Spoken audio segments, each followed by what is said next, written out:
Hello students, welcome to our YouTube channel Jam Cam. It's me Priyanka Goswami. आप सबकी तरह मैं भी संजय सर की ही एक स्टूडेंट हूँ और I am very thankful to Sanjay sir कि मुझे ये गोल्डन चांस मिला कि मैं आप सबको पढ़ा सकूँ।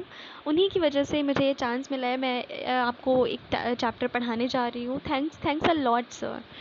ओके, तो हम आज अपने चैप्टर से स्टार्ट करते हैं। बेसिकली आज हम ऑर्गेनोमेटेलिक कंपाउंड को स्टार्ट करते हैं। तो सबसे पहले हम बेसिक्स पढ़ेंगे और बेसिक्स में हम ये देखेंगे कि कौन कौन से ऑर्गेनोमेटेलिक कंपाउंड्स होते हैं, उनकी क्या क्या प्रॉपर्टीज़ होती हैं और इसके बाद उनके यूजेस। उनके ऑर्गेनोमेटेलिक कंपाउंड्स के यूजेस काफ़ी ज़्यादा इंपॉर्टेंट होते हैं। अब ये देखते हैं कि ऑर्गेनोमेटेलिक कंपाउंड्स पढ़ने की ज़रूरत क्या हुई, क्यों ऑर्गेनोमेटेलिक कंपाउंड इतना ज़्यादा यूज़फुल होता है। तो देखिए, जो ऑर्गेनोमेटेलिक कंपाउंड्स है ना, या ऑर्गेनोमेटेलिक केमिस्ट्री बीएससी टीवाई से लेकर NET GATE PHU DU different different exams के एंट्रेंस में पूछा ही जाता है। इनफैक्ट नेट गेट का तो ये फेवरेट टॉपिक है। हर साल इनसे एक नए क्वेश्चन पूछा जाता है जिनका वेटेज काफ़ी ज़्यादा होता है। अपार्ट दिस काफ़ी सारे स्टूडेंट्स होते हैं रिसर्च वाले जो इस टॉपिक से, इस चैप्टर से, इस परमानेंट चैप्टर से कोई ना कोई टॉपिक उठा के रिसर्च ज़रूर करते हैं। रिसर्च के फील्ड में ना ये चैप्टर बहुत ज़्यादा इंपॉर्टेंट होता है। तो अपने आप में ही इस चैप्टर का बहुत ही इंपॉर्टेंट रोल है, जिसकी वजह से ये चैप्टर बहुत इंपॉर्टेंट हो जाता है। तो इसको छोड़ने का तो कोई चांस ही नहीं उठता। ऑर्गेनोमेटेलिक केमिस्ट्री बहुत ही अच्छा और बहुत ही ईजी चैप्टर है। तो आइए बेसिक से स्टार्ट करते हैं। As we can see in the slide, यहाँ पे लिखा हुआ है at least one metal carbon bond. Means organometallic में क्या होता है, जैसा कि इसके नाम से दिख रहा है, इसमें एक मेटल कार्बन बॉन्ड प्रेजेंट होना ही होना चाहिए। अगर एक मेटल उससे डायरेक्ट कार्बन जुड़ा है और इसके बीच में एक बॉन्ड है तो उस कंपाउंड को ऑर्गेनोमेटेलिक कंपाउंड कहा जाता है। डेफिनेशन देखते हैं इसकी। A compound that contains a metal carbon bond are known as organometallic compound. मतलब कोई ऐसा कंपाउंड जिसमें एक मेटल और एक कार्बन प्रेजेंट होता है, मेटल कार्बन के बीच में एक बॉन्ड प्रेजेंट होता है, उस कंपाउंड को हम ऑर्गेनोमेटेलिक कंपाउंड कहते हैं। इसमें कई सारी पोस्टुलेट्स भी होती हैं, लाइक मेटल कार्बन के बीच में बॉन्ड तो प्रेजेंस है, ये सही है। बट जो कार्बन होता है, carbon should be a part of organic molecule. वो कार्बन कभी भी इनऑर्गेनिक मॉलिक्यूल का पार्ट नहीं हो सकता। इसके नाम से देखो पता चल रहा है ऑर्गेनोमेटेलिक मीन्स जो कार्बन है वो ऑर्गेनिक मॉलिक्यूल से अटैच होना चाहिए। कभी भी अगर इनऑर्गेनिक मॉलिक्यूल से अटैच है तो वो ओएमसी कभी भी नहीं होगा। तो ये पोस्टुलेट याद रखने वाली है, बहुत ही याद रखना कि मेटल कार्बन का जो कार्बन होता है that should be a part of organic molecule. और जो इसकी मेटल होती है वो कोई भी ट्रांजिशन मेटल या किसी भी ग्रुप की मेटल हो सकती है, चलेगा।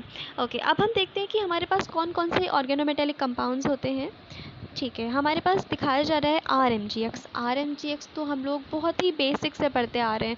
9th 10th में ही आ गया था आर एम जी एक्स में क्या होता है, इसमें एक मैग्नीशियम कार्बन बॉन्ड से बॉन्ड होता है। मैग्नीशियम कार्बन से डायरेक्टली जुड़ा हुआ होता है ना, तो मैग्नीशियम कार्बन के बीच बॉन्ड होता है।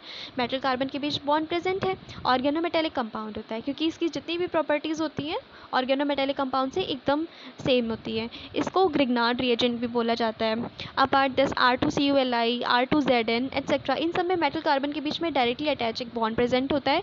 ये सब ऑर्गेनोमेटेलिक कंपाउंड्स होते हैं और ये बहुत ज़्यादा यूज़फुल होते हैं। इसके अलावा हमारे पास टेट्राइथाइल लेड है, ब्यूटाइल लिथियम है। ये दोनों के दोनों ही बहुत इंपॉर्टेंट ऑर्गेनोमेटेलिक कंपाउंड है। इनके बारे में डिटेल में मैं आपको आगे बताऊंगी। अभी के लिए आप इनका नाम याद रखिए, tetraethyl lead and butyl lithium. These are very famous and very important organometallic compounds जिनमें मेटल कार्बन के बीच में डायरेक्ट एक बॉन्ड प्रेजेंट होता है और ये डायरेक्ट एक दूसरे के साथ अटैच होते हैं। These are very important, please keep reminded. Okay, next slide देखते हैं। Yes, we have sodium cyanide. Okay, sodium cyanide में देखो और मुझे बताओ, क्या यहाँ पे कोई भी मेटल कार्बन बॉन्ड दिख रहा है आपको? मुझे यहाँ पे कोई भी कार्बन नहीं दिख रहा है। यहाँ पर हमारे पास सोडियम है, साइनाइड है, कोई कार्बन तो है ही नहीं। अब जब यहाँ पे कार्बन ही नहीं है तो मेटल कार्बन बॉन्ड तो प्रेजेंट होने का कोई सवाल ही नहीं उठता। अब यहाँ पे मेटल कार्बन बॉन्ड ही प्रेजेंट नहीं है तो मीन्स ये ऑर्गेनोमेटेलिक कंपाउंड तो है ही नहीं। क्योंकि ऑर्गेनोमेटेलिक कंपाउंड में क्या होता था कि मेटल कार्बन बॉन्ड के बीच में मेटल कार्बन बॉन्ड प्रेजेंस की होनी ही चाहिए थी। आई मीन एक ना एक मेटल कार्बन बॉन्ड की प्रेजेंस तो मस्ट थी, बट यहाँ पे तो कोई कार्बन ही नहीं है। कार्बन नहीं है तो मेटल कार्बन बॉन्ड भी नहीं है, means this is not organometallic compound. Sodium cyanide ले लो या कोई भी साइनाइड लो, बट कोई भी साइनाइड होगा वो ऑर्गेनोमेटेलिक कंपाउंड नहीं होगा, क्योंकि उसमें कार्बन की एब्सेंस होती है।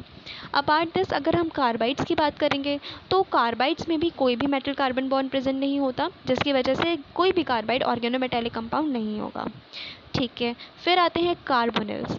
अब कार्बोनिल्स की प्रॉपर्टीज़ जो होती हैं, मेटल कार्बोनिल्स की प्रॉपर्टी, वो हमेशा OMC की प्रॉपर्टी से बिल्कुल डायरेक्टली मैच करती हैं। कोई भी ले लो ऑर्गेनोमेटेलिक कंपाउंड और कोई भी मेटल कार्बोनिल ले लो, दोनों की प्रॉपर्टीज़ हमेशा सेम होगी। Like we have nickel carbonyl, we have iron carbonyl, इन सभी में मेटल कार्बन बॉन्ड प्रेजेंट होता है, जो कि ऑर्गेनोमेटेलिक कंपाउंड का ही एक एग्जाम्पल है।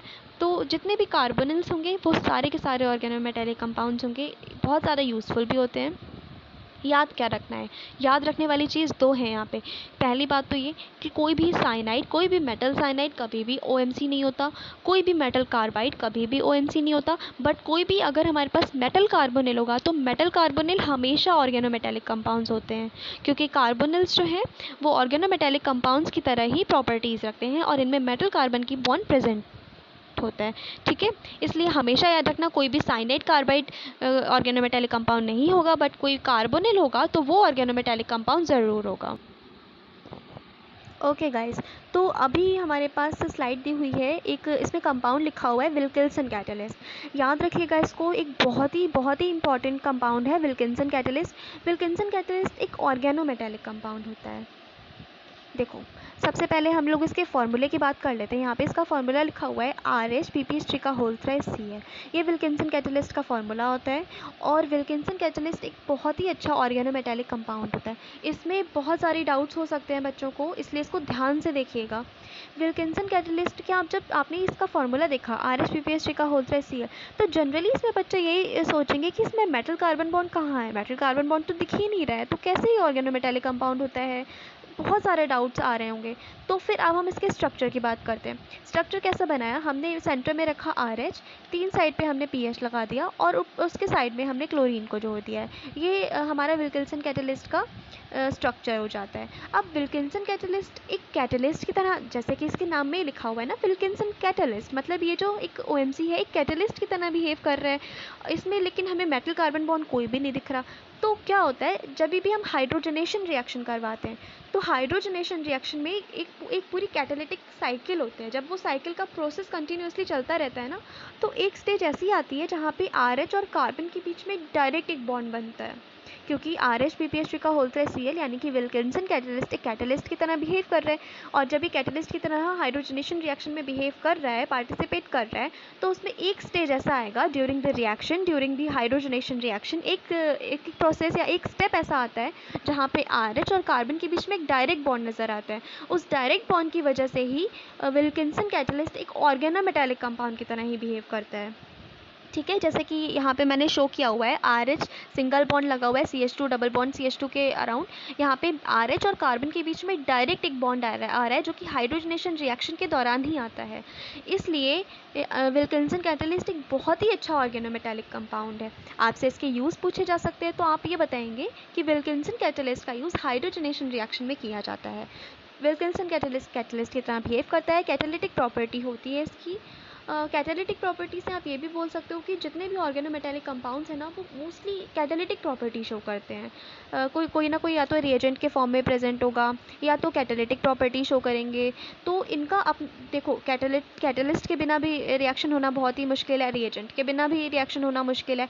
तो जितने ज़्यादा इम्पॉर्टेंट हो जाते हैं ना ये, उतनी ही ज़्यादा इनकी इंपॉर्टेंस बढ़ जाती है हमारी पढ़ने के फील्ड में। तो इस वजह से ना ये हम लोगों को बहुत ज़्यादा पढ़ने होते हैं। जैसा कि आपने विल्किंसन कैटलिस्ट में देखा, इसका यूज़ हाइड्रोजनेशन रिएक्शन में एज अ कैटलिस्ट किया जा रहा था। अभी हमने पहले पढ़ा है कि ग्रिग्नार्ड रिएजेंट, R2CuLi एट्सेट्रा का यूज़ हमने एज अ रिएजेंट करा। तो अब आप आगे देखते हैं कि क्या क्या होता है। और देखो, कभी कभी ना इसके बहुत ही बेसिक से चीज़ें भी पूछी जाती हैं। लाइक यहाँ पे लिखा हुआ है first organometallic compound of transition element is ज़ीसॉल्ट।